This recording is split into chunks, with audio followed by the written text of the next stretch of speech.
কাউন্টারে ধরেন অতিরিক্ত ভাড়া নিচ্ছে স্যার, নেওয়ার পর ধরেন আমার কম দামে দিচ্ছে, কথা বুঝেন, আমার শুনতে গেলে ওরা দলের হুমকি দেখাচ্ছে, কথা বুঝতে পারছেন। এখন আমার বাধ্য হলে আসতে হচ্ছে, এই পরিস্থিতি যা এখান থেকে চলে যা, বিভিন্ন রকম ঝামেলা করতেছে এরা। পকেট কাউন্টার যে কিনা আছে, পকেট কাউন্টার এরা তো খুব খারাপ, এরা খুব খারাপ। যাত্রীর থেকে মারি ধরে টেকা লিয়ে ধরেন আর এক গাড়ি তুলে দিচ্ছে, আউট গাড়ির থেকে। আমরা তো সে দায়ী আমরা না, দায়িত্ব ধরেন আর একজন। পকেট কাউন্টার আগে ওখানে আউট করেন, তারপর গাড়িওয়ালার সাথে কথা বলেন। গাড়িওয়ালা তো মাঝে ক্যাশই বাঁচে না, চুরি তো অরাই করে খেলা। মানে ঘটনা কি, ধরেন 1000 টাকা দেওয়া হলো, ভাড়া পাইছি আমি 470 করি, ওরা নিচে ধরেন 600 করি। আমার সরকারি চাট আছে ধরেন 700 রাজশাহী থেকে, আমি ধরেন 470 টাকা করে আমি পাইছি ধরেন নেট। এখন আমাকে ধরেন বাধ্য 1000 টাকা ঘুরত দিতে হলো। আমার লস হলো।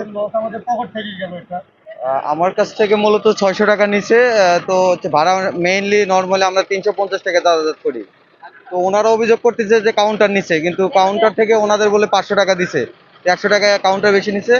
কিন্তু বেঁচে গেলে আমরা 350 টাকায় সবসময় চলাচল করি আর কি। তো সেক্ষেত্রে আমার কাছ থেকে 250 টাকা বেশি নিছিল। সেক্ষেত্রে আমার কাছে মানে সান্ত্বনামূলক 100 টাকা ব্যাগ দিছে। না, অবশ্যই আলহামদুলিল্লাহ, এই বাংলাদেশে প্রথম যে আসলে ঈদ যাত্রায় আমরা খুব সুন্দরভাবে যাতায়াত করতে পারতেছি, এবং ওনাদের যে এতটা আসলে মানে তত্ত্বাবধানে আসলে এই এই যাত্রায় এই ঈদের যাত্রায় আসলে অতটা জ্যাম নাই, এবং খুবই সুন্দর। আলহামদুলিল্লাহ, খুব মানে স্যাটিসফাইড আলহামদুলিল্লাহ। টিকেটে ভাড়ার পরিমাণটা লেখা নেই এখানে। আপনার রেগুলার ভাড়া কত? 350। আপনি কি সুপারভাইজার? ভাড়া নিছেন কত এদের থেকে? 350। আপনি কত টাকা করে ভাড়া নিছেন বলেন, সমস্যা বলেন নেই। কত টাকা করে ভাড়া নিছেন? আচ্ছা, 500 টাকা করে নিছে। হ্যাঁ, ঠিক আছে, উনি বিক্রি করছে। এখন 500 টাকা করে আপনি যে ভাড়াটা নিছেন এটা লেখানো নাই কেন? আপনার কি নেয়ার কথা? আপনি যতজনের কাছ থেকে এই অতিরিক্ত ভাড়া নিছেন, সকলের অতিরিক্ত ভাড়া আপনি ফেরত দিয়ে দিবেন এখন, ঠিক আছে? তারপরে এই গাড়ি এখান থেকে মুভ করবে। ওকে, আপনারা সবাই আপনাদের অতিরিক্ত ভাড়া পাবেন। পাওয়ার পরে এখান থেকে এই গাড়িটা যাবে। আমরা এই পর্যন্ত যতগুলো গাড়ি এখানে পাওয়া গেছে, যাদের অতিরিক্ত ভাড়া নেওয়া হয়েছে, সকল টাকা ফেরত দেওয়া হয়েছে, ঠিক আছে? আপনি একটু সহায়তা করলে আমরা একটু মানে ইয়ে করতে পারবো, তো আপনার কোঅপারেটিভ থাকলেই হবে। রেগুলার ভাড়া 350, কিন্তু ঈদের সময় ওনারা অতিরিক্ত ভাড়া নেয়। এটাই তো কত টাকা বেশি নেওয়া হয়েছে আজকে, ঠিক আছে? ওকে, সবার কাছ থেকে সমান ভাড়া নেওয়া হয়েছে। কারণ আপনাদের যদি অতিরিক্ত ভাড়া নেওয়া হয়ে থাকে, সেটা এখন ফেরত দিয়ে তারপরে এই গাড়ি এখান থেকে যাবে, বুঝতে পারছেন? আমরা এখন পর্যন্ত 6-7টা গাড়ি পাইছি। ওই 6-7টা গাড়ি অতিরিক্ত ভাড়া যাত্রীদের ফেরত দেওয়া হয়েছে, তারপর আপনাকে ওই গাড়িগুলো এখান থেকে গেছে। না না না, মানে আপনার রেগুলার ভাড়া 350, আজকে কিন্তু 600 টাকা। দেখেন ঠিক আছে, রেগুলার টিকিট ওনার কাছে, ওনার মানে ভাড়া কত? এটা ভাড়াটা লেখা নাই কেন? আপনার প্রথম কথা হচ্ছে আপনি যে 500 না 500 টাকা, আপনার কথা হচ্ছে আপনার এখানে ভাড়া অ্যামাউন্টে লেখা নাই কেন?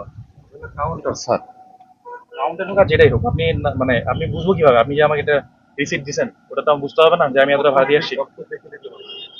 এটা এখন ওনার দোষ দিলে লাভ নেই, উনি তো টাকা দিয়ে চলে আসতেছে। এরকম আরো অন্যান্য বাসেও দেখা হয়েছে, ঠিক আছে? লিখে দাও। হ্যাঁ, ঠিক আছে, আমরা তো খেয়াল নিয়ম, কিন্তু আপনাদেরও দায়িত্ব যেটা লিখে দেওয়া, তাই না?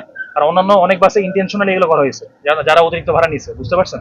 কারণ আপনার ইয়ে কত, মানে কত টাকা ভাড়া অরিজিনাল? এখান থেকে অরিজিনাল 350 টাকা নেয় আগে নর্মালি। আর আপনি আছে 600 টাকা নিচ্ছেন, আপনি 250 টাকা বেশি নিচ্ছেন। আর এটা রাজশাহীর গাড়ি, তো রাজশাহীর গাড়ি ওখান থেকে সরকারের মাধ্যমে ধরো চার্ট হিসাবে চলে আসে। হ্যাঁ, আপনাকে সিটিং দাও? আপনার মাঝখান থেকে লোক করেছেন কেন? মানে সিটিং সাইডে তো উঠবে স্যার, এটা লোকাল গাড়ির ভাড়া তো করছে 700 স্যার। আচ্ছা, আপনি মানে নরমালি এই বাসে আসেন? না, এই বাসে নর্মালি আসি না স্যার, নর্মালি তো দেশ থাকে প্রায়। আচ্ছা, না বুঝছি, মানে আপনার ওই বাসের ভাড়া কত? 350। জি জি জি। আপনি অতিরিক্ত ভাড়া নিচ্ছেন, বুঝতে পারছি। আপনি ওনার অতিরিক্ত ভাড়া দিয়ে দেন, তারপর এখান থেকে যাবেন।